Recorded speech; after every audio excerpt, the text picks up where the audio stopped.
여러분에게 인생 책이 있으신가요? 야, 이건 내가 평생 가져갈 책이다, 이런 거요.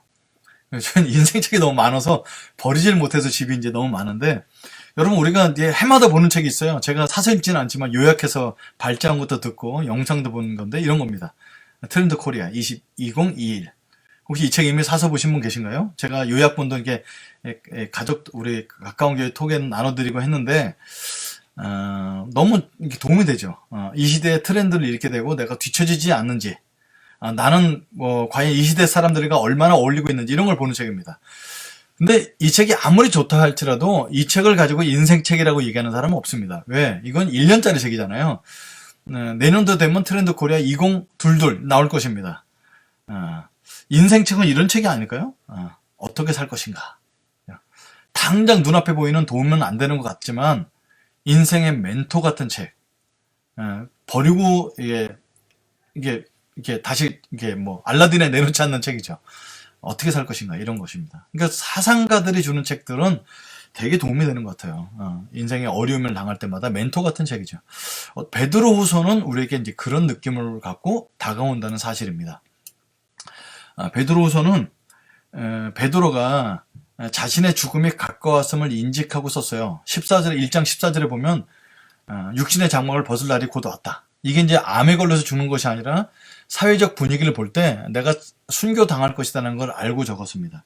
그래서 베드로후서의 목적을 베드로가 적어놨는데 내가 세상을 떠난 뒤에도 언제든지 여러분이 이런 일을 기억할 수 있게 하려고 힘쓰고 있습니다. 그래서 썼다는 거예요.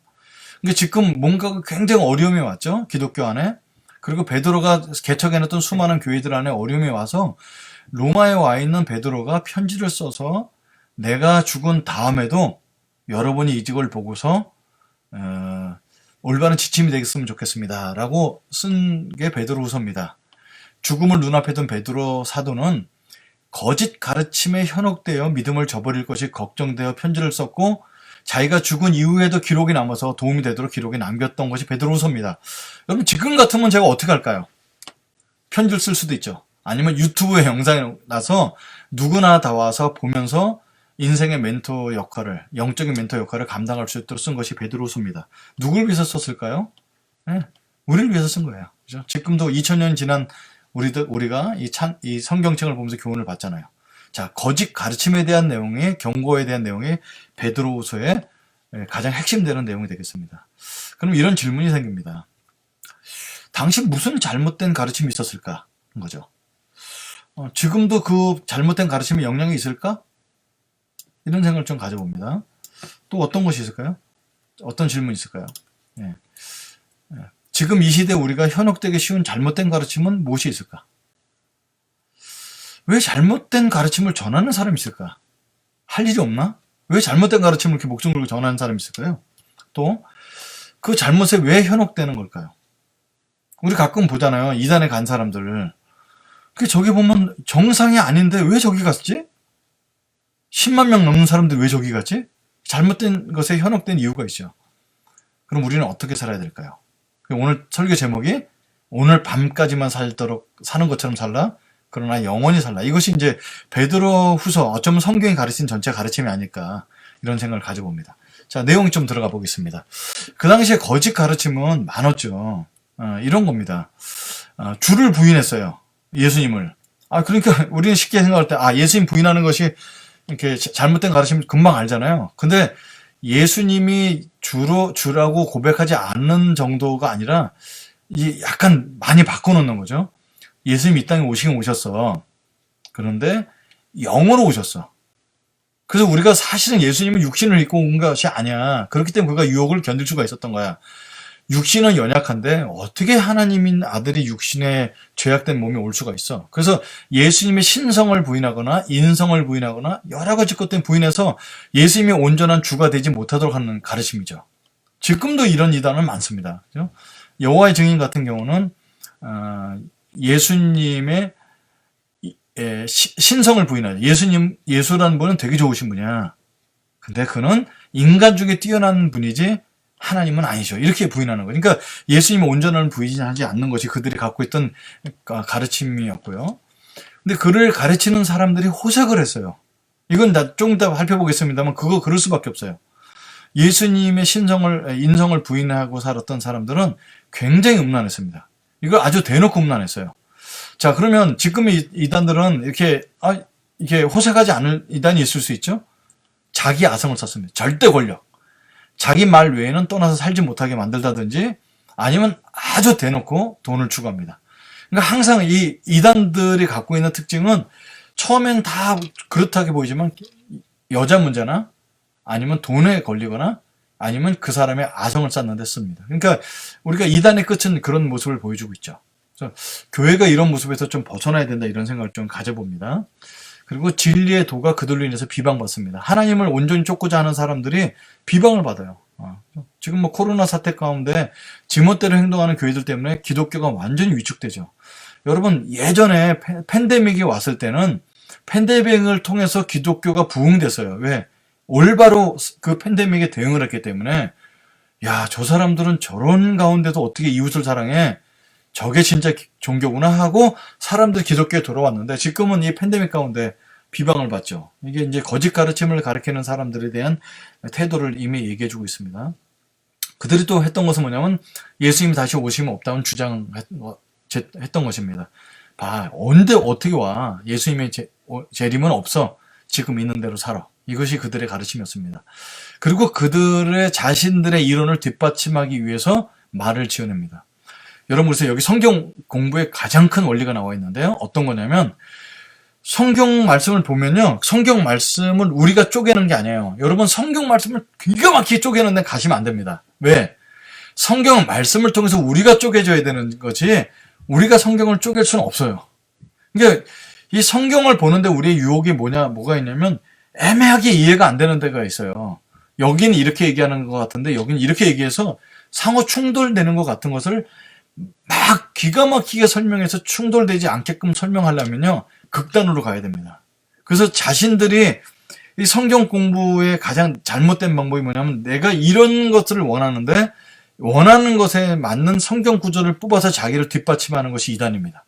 이단은 아주 기가 막히게 여기저기서 뽑아 갖고 와서 말을 맞추죠. 그래서 성경을 통으로 보지 않습니다. 그래서 자기 탐심을 뒷받침하기 위해서 지어내는 것이 이단의 가르침이죠. 근데 여러분 이게 우리 안에도 있다는 사실이에요. 그래서 거짓 가르침은 이런 것들이 거짓 가르침이었습니다.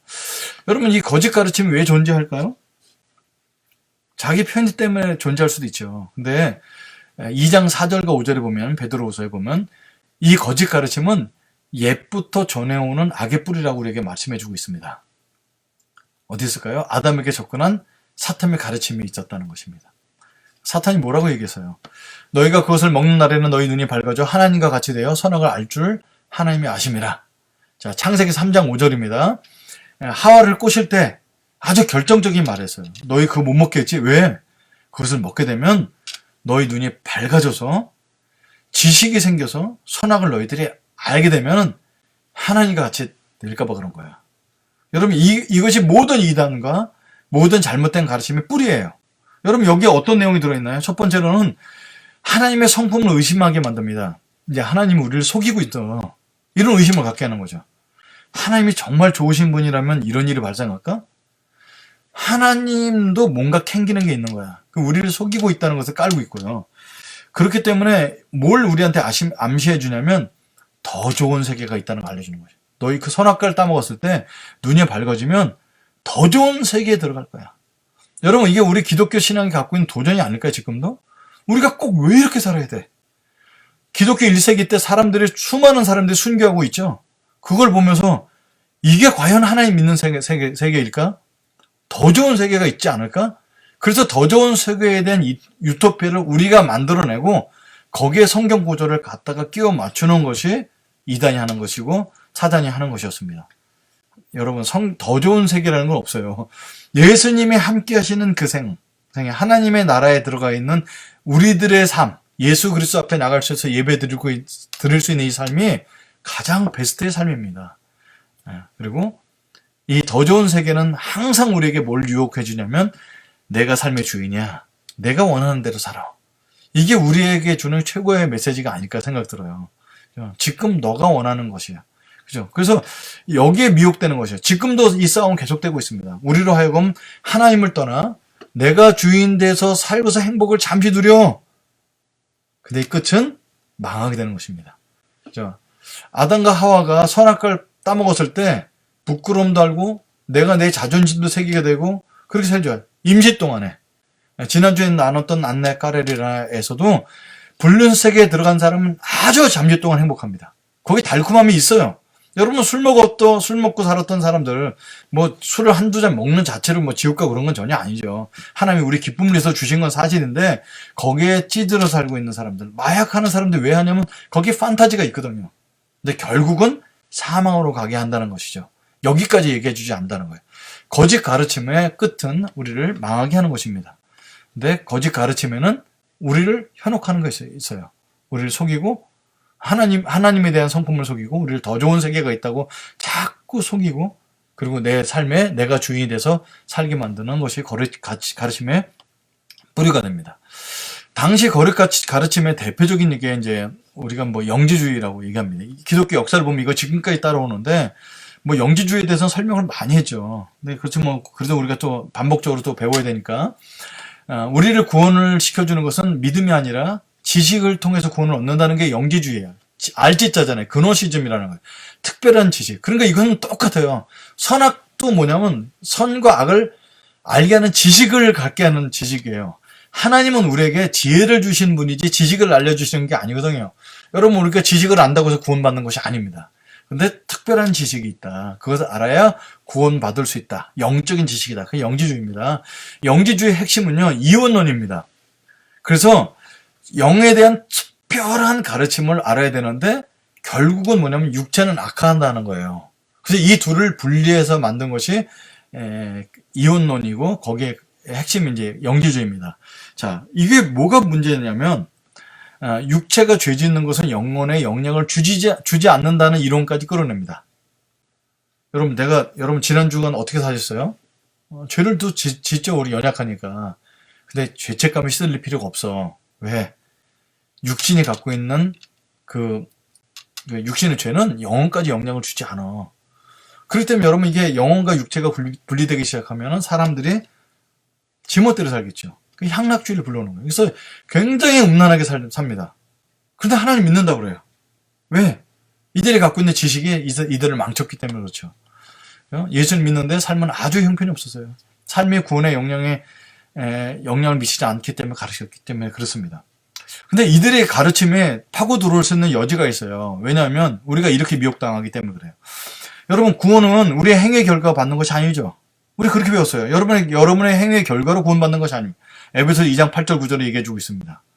그렇다면 영지주의가 맞지 않을까? 이런 생각을 갖죠. 그렇잖아요. 여러분의 삶 갖고 우리가 삶 갖고 구원받는 게 아니기 때문에. 그런데 여러분 성경은 분명히 얘기해주고 있습니다. 행위로 구원받지 않지만 구원받았다면 성령의 열매를 맺게 되고 예수님을 닮아간다는 거예요. 그래서 여러분 베드로후서에 1장에 아주 이렇게 얘기해놓고 있어요. 그러므로 여러분 열성을 다하여 열심을 내라는 거죠. 여러분의 믿음의 덕을 더하고 덕의 지식을 더하고 지식의 절제를 더하고 절제의 인내를 더하고 인내의 경건을 더하고 경건의 신도 간의 우애를 더하고 신도 간의 우애의 사랑을 더하도록 하십시오. 분명 행위를 얘기했잖아요. 행위.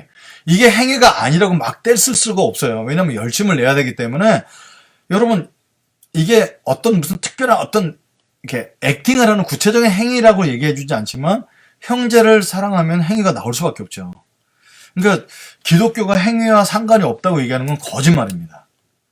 행위가 구원을 받게 해주는 기준은 아니지만 구원받았다면 성령의 열매를 향해서 갈 수밖에 없게 만들어주는 거죠. 그러니까 영지주의는 틀린 것입니다. 그렇죠? 지금 우리의 삶도 완벽하지 않은데 그렇다면 우리들의 구원이 흔들리는 것보다 영혼은 구원받고 육체는 썩는다는 이론이 더 이해하기가 쉽다는 거죠. 아까 말씀드렸잖아요. 이걸 쪼개갖고 딱딱 맞아떨어지게 설명해 줄수록 이단에 가까워요. 이게 그럴 수가 없다는 겁니다. 하나님은 그래서 매 순간의 내적 갈등 가운데 순종하기를 원하시는 분이에요. 그래서 내면의 갈등을 없애려는 것은 편향될 수밖에 없어요. 편향될 수밖에. 그래서 사도 바울이 나는 날마다 죽는다고 했어요. 왜? 어제 주님 앞에 내가 죽었던 삶이 오늘 승리를 보장해 주는 것이 아니잖아요. 그래서 여러분 성경을 묵상하는 분이 저한테 이렇게 힌트를 줬던 말이 있는데 성경 아침 일어나서 하는 큐티의 효과는 일일 분량이라는 거예요. 우리가 비타민을 매일같이 먹는 것처럼 한 번 먹은 것 갖고 1년을 살 수 없는 거예요. 그날 분량이 있다는 거죠. 그래서 우리가 큐티라고 말씀 보는 이유가 오늘 일용할 양식이라는 거예요. 그래서 성경에 말하는 주기도문에 나타난 일용할 양식은 단순히 먹는 것뿐만 아니라 영적인 일용할 양식. 그래서 매일 매 순간에 내적 갈등이 오는 것이 당연하고 어제의 승리가 오늘의 보장해주지 않고 어제 실패했지만 오늘 말씀 앞에 서서 살아가는 것.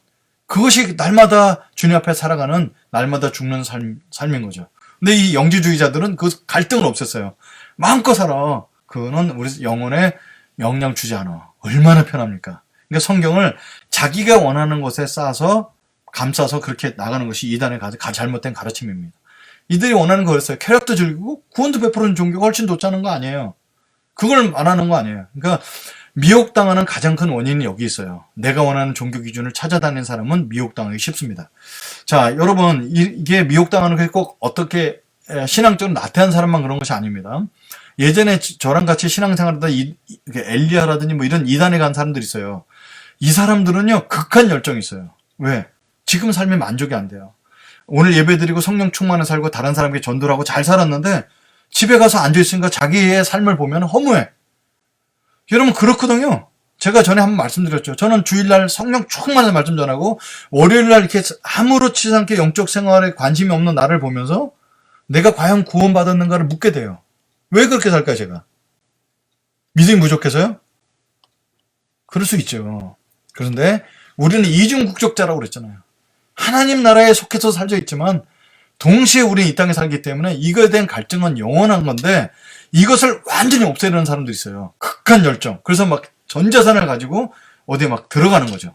거기에 너무 나를 사랑해주고 영적으로 충만하게 해주는 사람, 거기서 극한 열정으로 막 살려는 사람이 있어요. 우리 안에 그런 유혹이 있어요. 영적으로. 그렇게 극한 열정도 이단으로 갈 수 있는 하나의 요소가 되고요. 극한 도피. 극한 도피는 이런 그노시즘 같은 사람이에요. 아유, 야, 내가 신앙생활 해봤자 소용없어요. 30년을 살아도 똑같아. 그냥 교회 생활하고 그냥 생활은 상활한 거. 이게 막 쪼개놓는 거죠. 그러니까 여러분 이혼론은 굉장히 우리 안에 가까이 갖고 있다는 거예요. 그래서 세 번째 제가 이기심이라고 적어놨는데 여러분 저한테 와서 신앙 상담하는 사람 가끔 있거든요. 제가 사장님들을 많이 가르치고 그랬는데 이분들이 많이 묻는 게 있어요. 11조 묻습니다. 여러분 목사님 11조 해야 돼요? 말아야 돼요? 여러분 어떻게 생각하세요? 저는 성경적인 원리를 알려드리려고 합니다. 11조는 구약에서 끝났습니다. 신약에는 우리의 삶을 있는 데서 살아있는 산제사로 드리라고 그러지 10분의 1을 드리라는 성경 말씀은 없어요. 신약에. 그리고 연보라는 곳에 끝났어요. 그런데 한국교회는 미국 분한테 배우면서 한국교회를 유지하는 것이 11조였기 때문에 미덕으로 내게 교단법을 정한 것입니다. 구약의 11조는 끝났습니다. 자, 이렇게 설명드렸어요. 근데 이거를 듣고서 어떻게 할까요? 이승재 목사가 얘기했는데 11조는 안 해도 된대. 자, 제가 뭘 말씀드리려고 할까요? 자기가 듣고 싶은 대로 듣는 거예요. 여러분 한국교회는 술과 담배 문제 굉장히 심각하죠. 그래서 선교사들이 술과 담배를 하지 않도록 결정했어요. 근데 여러분 외국에 나가보니까 찰스 스퍼전 같은 사람들 담배 아주 체인 스모커였죠. 술은 보니까 정말 우리 기쁨을 위해서 준대요. 그래서 제가 우리 청년들도 놓고 가끔 사람들 얘기할 때 술 안 먹는 자체가 신앙은 아니다. 하나님께서 술도 하나의 음식으로 허락해 주셨다. 그렇지만 술 취하지 말라는 말씀이 있다. 이렇게 알려줬어요. 그럼 제가 술 먹으라는 거예요? 말라는 거예요? 서기관의 옳은대로 행하죠. 이제는 부어라 마셔라 합니다. 왜? 이승재 목사가 술을 마셔도 된다고 말했기 때문에. 여러분 술을 우리의 기쁨을 위해서 주께서 포도주를 쓰도록 말씀하셨어요. 근데 오늘도 술, 내일도 술, 카페 가서 술, 자유롭게. 이게 우리에게 주셨던 자유가 있죠. 근데 이 자유를 하나님께서 이 자유만 주신 것이 아니라 말씀을, 기쁨을 볼 자유, 하나님 나라에 우리 삶을 드릴 자유 주셨는데 그 자유는 하나도 안 쓰고 마실 수 있는 자유만 씁니다. 이게 이기심이에요. 그래서 왜 우리가 이단에 갖고 잘못된 가르침에 가냐. 극한 열정, 극한 도피, 자기 이기심. 이것 때문에 미혹으로 간다는 것입니다. 여러분 그래서 오늘은 이혼론에 대한 얘기를 좀 더 나눌까 해요. 여러분 사람에 대한 이혼론도 있어요. 여러분 성경은 사람의 존재에 관해서 결코 이혼론을 말씀하지 않았습니다. 우리의 몸과 영혼은요 살아있는 동안 결코 분리되지 않습니다. 하나님은 한 번도 너의 영혼은 이렇고 썩어질 육체니까 이건 버리라고 말씀하지 않았습니다. 그러면 예수님이 이 땅에 육신을 입고 오시지 않았고 우리를 성전으로 사용해 주지 않습니다. 죄를 짓는 나도 내 자신이에요. 여러분이 어떻게 하나님 없이 혼자만 있을 때 짓는 죄 있잖아요. 그것도 여러분이에요. 그때 예배를 드리면서 주님께 나온 것도 여러분 자신이에요. 근데 여러분, 우리는 이거를 갖다가 분리하게 되면 어떻게 되냐면은, 나 오늘 지금 예배 나온 거 가식적이야. 나는 원래 이런 사람이 아니야. 여러분, 예배에 나온 겨자씨 많은 믿음 갖고 나온 여러분도 여러분이에요. 그런데 하나님이 없는 것처럼 사는 분도 여러분이에요. 이게 하나님은 우리를 분리되지 않았기에 오늘도 내가 나의 주인인 삶과 하나님 주인인 된 삶 속에서 갈등하며 살 수밖에 없죠. 아까 얘기했던 날마다 나는 죽는다는 거죠. 이거는 영원한 갈등으로 끝까지 주님 나라 가게 돼 있습니다. 그 다윗도, 바울도, 베드로도 모든 믿는 사람이 죽기 전까지 완전히 통달한 사람은 없습니다. 그래서 어제의 신앙의 성공이 오늘의 성공으로 완성돼 주지 않죠. 여러분, 저같이 이제 목사로 사는 사람들이 이렇게 소망함이 뭐냐면요. 책에 있어요. 피니시 스트롱이라는 책이 있어요. 정말 끝마무리를 잘하는 게 너무너무 중요해. 예전에 갖고 있던 신앙의 권력은 아무것도 아니에요. 너무 존경했던 분들이 자기 재산을 자기 자식들에게 다 세습하고 이 민족을 위해서 전혀 쓰지 않는 거 보면 실망스럽죠. 그래서 이게 끝까지 성공해서 끝까지 살아가는 게 되게 어려워요. 그렇기 때문에 날마다 주님 붙잡고 끝까지 갈 수밖에 없는 거지 인간의 삶이죠. 그래서 여러분 죄 짓는 거 그럴 수 있습니다. 그것이 여러분이기 때문에. 여러분 앞에 예배 앞에 나오는 거 여러분일 수 있어요. 그래서 하나님이 어떤 형상도 만들지 말라고 그랬잖아요. 왜? 우리가 하나님 형상이기 때문에 계속해서 하나님 형상으로 지어나가는 거예요. 그래서 먼저 우리 사람에 대한 이해를, 성경적 이해를 해야 되는데 우리가 영과 육이 분리되지 않는다는 것을 우리가 인식하는 것이 굉장히 중요한 삶이라고 생각합니다. 어떤 목사가 있었죠. 이거 아주 몇십 년 전 된 얘기인데 이 목사님은 방송 설교를 옛날 때뿐이요. 정말 부자였고 설교 잘하는 사람인데 어느 날 포르노 잡지를 성경 그 예배 시간에 들고 와서 I hate you. 난 너가 미워. 하면서 그걸 사람들 앞에서 막 그 포르노 잡지를 놓고 땅에 막 짓밟고 막 죄를 막 정죄하고 우리는 여기서 완전히 분리됐다. 그러면서 로마서 8장 갖고 강의한 목사님이셨는데 그분이 그 설교하는 기간 동안에 수많은 여자들과 밤에 놀아났던 사건이 나중에 발각이 됐습니다. 여러분, 이렇게 우리는 그거를 미워한다, 선포한다고 돼서 분리되지 않습니다. 우리가 선포하는 기도는 되게 위대한 기도예요. 근데 우리는 속고 있는 것이 뭐냐면 선포하면 내가 거기서 분리됐다고 생각하는데 그렇지 않습니다. 이혼론을 먼저 우리가 이해를 해야 돼요. 우리는 결코 육신은 나쁘지도 않고 좋지도 않대요. 그래서 어떻게 쓰냐에 따라 다른 거죠. 여러분, 돈이 죄인가요? 죄 아니죠. 돈을 사랑함이 일만하게 뿌리가 되죠. 그러니까 돈은 나쁜 거다 좋은 거다가 아니고 그것에 대해서 우리가 어떻게 주인 정신을 갖고 있냐 이게 중요한 것처럼 사람도 이혼론에 들어가지 않는다는 사실입니다. 우리 교회가 탄생된 이유는 이혼론 타파 두 번째 이유죠. 예배와 일상. 이것은 같은 거라고 계속해서 우리가 배우고 있어요. 여러분, 기독교는 산모 종교예요. 뭐가 없을까요? 잠깐 생각해 보세요. 기독교는요, 다른 종교에 비해서 세 가지가 없어요.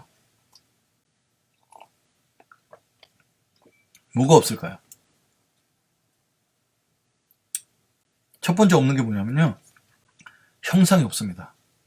이게 조금 전에 연결된 거랑 마찬가지죠. 하나님은 어떤 모양이라도 형상을 만들지 않도록 하셨어요. 신기하죠? 여러분, 제가 그리스를 여행한 적이 있어요. 그리스 로마 신화. 모든 성전 안에 모든 신상들이 다 있죠. 왜냐면 뭔가 사람이 만들었지만 섬길 대상이 필요하거든요. 하나님은 어떤 형상도 만들지 말라고 했어요. 그리고 우리를 하나님의 형상대로 빚어줬죠. 그래서 여러분, 우리한테 가장 큰 형상은 뭐냐면 여러분이 날마다 보는 거울이 여러분의 형상이에요. 늙어가죠. 근데 겉사람은 날마다 후패하지만 속사람이 날마다 강건해져. 속사람이 강건해지는 게 뭘까요? 기도의 능력이 뛰어나고 뭐 거룩해지고 이런 것도 있죠. 근데 이거를 예수님의 형상으로 점점 닮아가도록 하신 거였어요. 이게 너무 위대한 거예요. 그래서 하나님은 형상을 없앴어요. 그래서 기독교는요, 다른 종교는 첫 번째로 특징이 뭐냐면 다른 특징이 아무 형상이 없다는 겁니다. 여러분이 하나님의 형상입니다. 두 번째가 뭐가 없을까요? 성전이 없습니다. 우리가 성전이에요. 건물로 지어진 성전이 없어요. 성전과 대조되는 것은 성문이라고 얘기했죠. 여러분, 공의와 정의를 어디서 실천해요? 성전 안에서 아닙니다. 성문에서. 그래서 성문은 일상을 대표하는 것이에요. 성문에서 다 거래가 주어졌기 때문에 그래서 성전이 없습니다. 다윗이 하나님 당신이 어떻게 성막에 거하겠습니까? 내가 당신을 위해서 성전을 짓겠습니다 할 때 하나님이 기다렸구나 이렇게 하지 않았어요. 짓지 마라.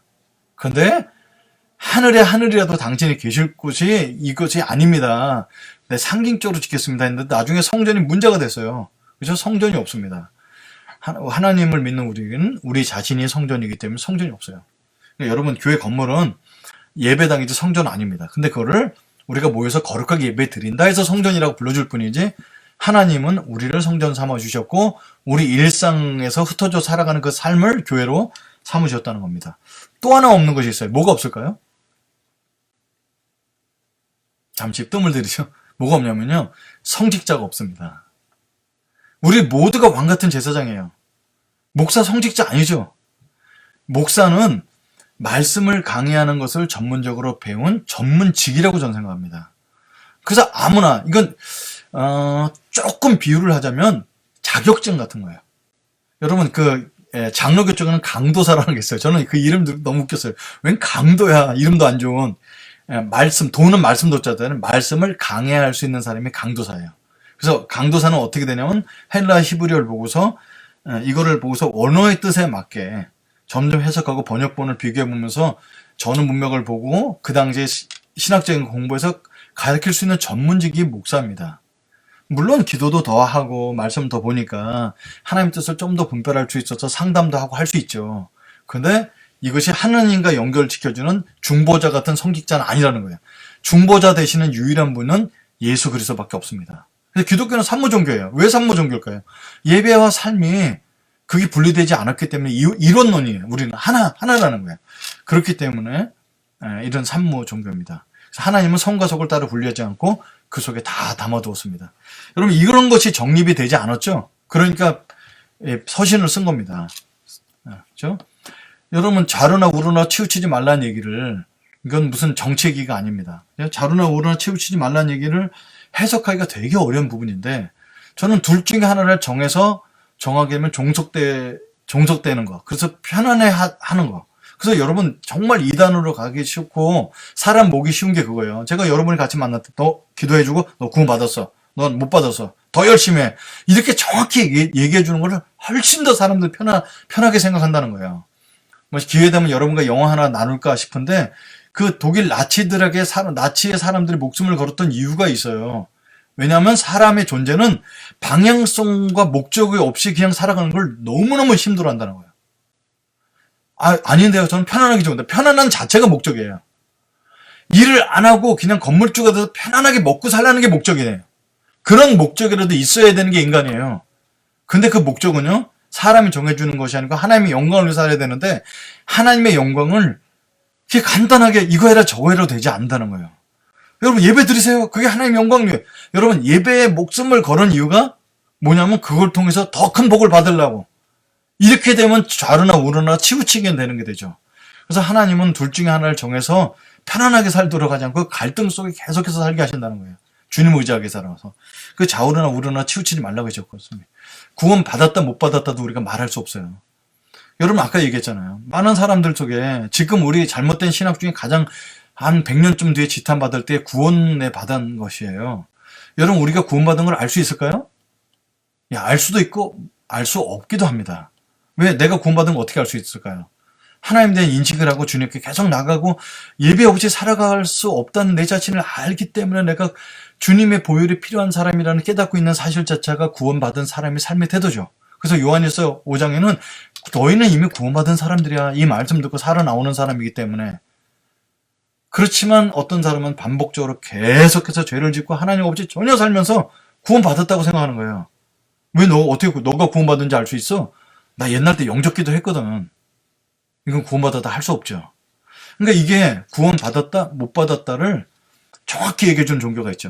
구원파. 너 몇 시에 구원받았어? 그때 이런 영접기도 했고 성경을 읽었어. 구원받았어. 이렇게 정해주고 구원 못 받아 정해주는 데는 쉽게 사람을 모아요. 근데 이렇게 좌로나 우로나 치우치지 않도록 끝까지 주님 앞에 사는 거예요. 그러니까 구원 받았다 못 받았다만큼 어려운 신학적인 문제는 없습니다. 사실은 11조 해라 안 해라 안 해도 된다. 이걸 하나님만 택하기를 원해요. 여러분 11조에 대한 이론이 5개가 있어요. 그게 다 맞다는 거예요. 해야 된다 안 해야 된다 이런 건 이렇게 해야 된다 저렇게 된다. 그게 신학적인 책에도 다 있어요. 그러니까 이게 성경은 정답을 얘기해 주는 것이 아니라 계속 고민하면서 주님 앞에 나가도록 만들어주고 있어요. 술 문제도 그렇고 성경은 큰 원리를 알려주고 하나님 앞에 결단하며 살기를 원하시는 것이죠.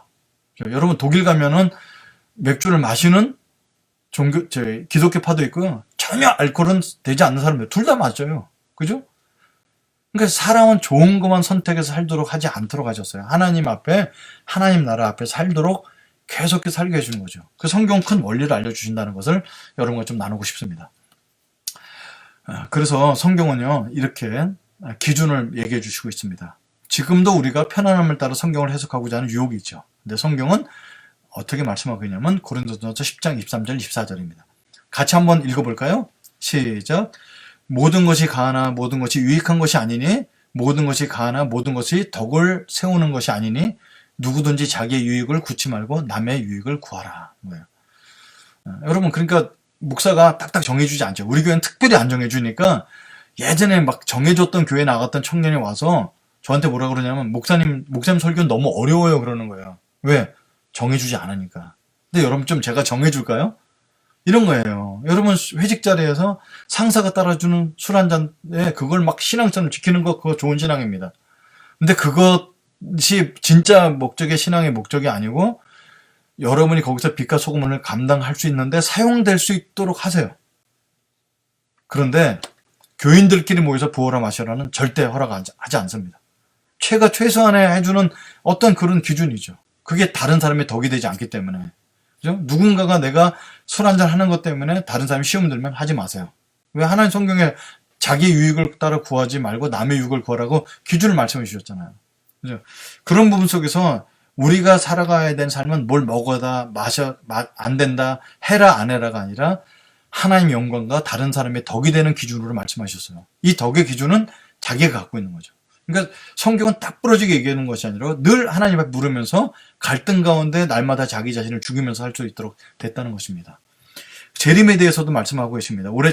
재림이 없는 것이 아니라 오래 참으시고 더 많은 영혼을 구원받을 수 있도록 기회를 주시는 거야. 그리고 2000년 동안 기회를 주세요. 그죠? 말씀으로 이 세상을 붙들고 계세요. 하나 예수 그리스도께서 주님은 어느 날 갑자기 오실 것이야. 그날은 모든 것이 드러날 것이야. 이게 분명히 성경은 말하고 있고 우리를 위한 새하늘과 새 땅은 예비되어 있다는 거예요. 저는 하나님께서 새하늘과 새 땅을 지구를 버리고 화성 같은 데 사는 것이 아니고 이 지구를 심혈을 띄어서 만들었던 이 지구를 하나님께서 새롭게 하셔서 우리가 이 땅에 살게 하시는 것이죠. 어쩌면 대한민국에 살고 있는 사람은 대한민국에 살지 몰라요. 근데 어디가 더 좋은 강남 땅이나 시골 땅이 아닌 똑같이 잘 살 수 있으면서 주님과 동행할 수 있는 새하늘과 새 땅을 주님께서 예배하신다는 것이죠. 그게 어떤 형식인지 잘 모르는데 저는 한 영화 감독을 좋아해요. 그 시간을 갖고 만들어서 그런 것도 있는데, 그 인터스텔라의 한 부분을 보여주지 않았나. 그 아버지가 우주 여행을 하는데 블랙홀에 들어갔는데 자기 딸과 소통을 하죠. 그래서 이게 새로운 차원, 새로운 디멘션을 우리가 살지 않을까 이런 상상을 가져보는데 뭘 과학적으로 설명하기는 굉장히 어렵습니다만 주님이 오셔서 새하늘과 새 땅을 갖게 했던 이 성경 말씀입니다. 그래서 이거를 저는 믿고 있죠. 자, 이제 말씀을 좀 마무리해 하는데요. 갑자기 제가 안경을 보여드렸습니다. 여러분, 이 안경이 되게 중요해요. 이 안경을 갖고 어떤 안경을 쓰고 성경을 보느냐가 너무너무 중요하게 되는데, 지난 한국 기독교 100여 년 동안에 많은 안경 중에 이 안경이 제일 많았던 것 같아요. 잘 살아보세요, 안경. 이게 보고를 비는 거죠. 왜? 우리나라가 너무 못 살았으니까 잘 살아보세요, 잘 살아보세요. 주님, 우리도 한번 잘 살게 해주세요. 세계 선교하는 교회 되게 해주세요. 그래서 하나님께 계속해서 잘 살도 있도록 기도하면서 복을 구하지 않았나. 그래서 아브라함도 거부였습니다. 야곱도 거부였습니다. 보십시오. 순종했던 이삭도 거부가 됐습니다. 요셉을 보십시오. 이렇게 해서 수많은 사람들이 하나님께 순종했을 때 잘 살아가는 모습을 갖고 성경에 많이 배웠어요. 근데 병폐가 나오죠. 그죠?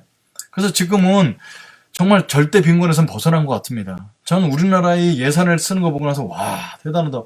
몇십 조를 나눠주고 또 나눠주고 또 나눠주면서 이게 백신이 들어오는데 이걸 무서워하지 않어요. 왜 그 돈 주고 사갖고 와서 백성들 다 국민들 나눠줄 수 있을 정도의 부자예요. 그러니까 이미 우리는 초일류 국가에 점점 작아갖고 있는데, 하나님 우리 아들 지금 3억짜리 집에 살고 있어요. 불쌍해 죽겠어요. 20억짜리 아파트 가게 해주세요. 이거는 잘 살아야 보세요를 넘어서지 않았나. 우리는 이제 이 시대를 넘어섰고요. 또 한 가지가 바로 이제 이혼론적인 건데, 주님 앞에 11절 많이 하는 장로님은 믿음이 있고, 그가 어떻게 돈을 벌었는지는 전혀 관심을 가지 않았던 한국교회 모습이 있었죠. 그 이혼론적인 모습을 갖고 있고, 복음화 프레임에 살았어요. 여러분, 복음화는 어떤 부분에 좋으냐면, 잃어버린 영혼에게 복음을 증거할 수 있도록 기회를 주셨는데, 그걸 우리를 통해서 이루어주신 건 너무 좋은 거죠. 근데 복음화라는 단어 속에 어떤 무서운 게 있냐면, 정복에 대한 것이 있어요. 저도 세계 복음화를 위해서 힘썼고 가정 복음화를 힘썼던 사람이에요. 근데 성경을 읽어보니 성경은 복음화라는 개념이 없다는 거예요. 그죠? 거기에 대표적인 얘기가, 예수님께서 우리의 정체성을 뭐라고 그랬어요? 빛, 소금. 빛과 소금 어때요? 가서 막 때려 부시는 것이 아니고 그냥 거기 녹아들죠. 그리고 이리 가운데 있는 양이에요. 이 양이 어떻게 이리를 다스려요. 그죠? 그 복음화는 이거 이제 크리스천 챈덤이라는 단어가 요새 나오는데, 막 힘으로 세상을 이겨나가는 것이 복음화의 개념처럼 보이는데, 그렇게 할수록 예수님의 복음은 수그러들고 쪼그러드는 것을 보게 되죠. 여러분, 성경을 보는 올바른 관점에 대한 운동이 막 근대에 일어났어요. 그게 어떤 관점일까요? 성경을 원래 성경이 말하는 게 뭐지? 이렇게 이게 보고 보는 그 관점이 뭐냐면, 하나님 나라의 운동이야. 여러분, 지금 교회가 이렇게 하는 게 교회다, 저렇게 하는 교회다가 아니라 어떻게 하는 것이 진짜 교회지? 라고 묻고 있잖아요. 그래서 하나님 나라 관점으로 보니까 성경은 교회 안에만 하나님이 존재하는 것이 아니고 우리 일상에도 다 존재하고 계신 것을 보여주잖아요. 그래서 우리는 하나님 나라 관점으로 성경을 보고 하나님 나라 관점으로 살아가고, 하나님 나라 관점으로 교회를 우리가 모여서 하고 있죠. 그래서 하나님 나라의 삶을 우리가, 제가 한마디로 얘기한다면 이렇게 볼 수 있습니다. 예수님의 생명력을 가지고 일상에서 하나님의 다스림을 받는 삶이다. 이것을 저는 말할 수 있어요. 이게 우리 성경에서 말하는 관점인데, 하나님 나라의 복음을 갖고 했던 사람들이 실패를 많이 했어요. 예전에 80년대 이런 운동이 일어났는데 왜 실패했을까요? 복음화 개념을 갖고 있어요. 자, 하나님 나라지. 자, 디자이너는 디자이너를 통해서 세상을 복음화해. 정치는 정치 세계에 들어가야 돼. 경제로 돈을 다 장악을 해야 돼, 기독교인. 이러면서 기독교 그 킹덤을 만들어가는 것이 복음화 운동인 줄 알았는데 할 수 없다는 것을 그 당시 몰랐죠. 그리고 자꾸 그런 문화 운동을 하다 보니까 드라이해지죠. 왜? 예수님의 생명력이 없으니까. 그래서 하나님 나라 운동은 그렇게 실패를 하게 됩니다. 예수님의 생명력이 없으면 그거 하나님 나라를 살아나갈 수 없습니다. 여러분에게 말씀드립니다. 우리 이제 가까운 교회에서 하는 하나님 나라의 삶은 예수님과의 밀접한 관계, 예수님의 생명력을 가져야 됩니다. 예수님의 첫사랑을 가지고 일상에서 하나님의 다스림을 받는 것, 빛으로, 소금으로, 이리 가운데 보낸 양으로, 그것이 하나님 나라의 삶입니다.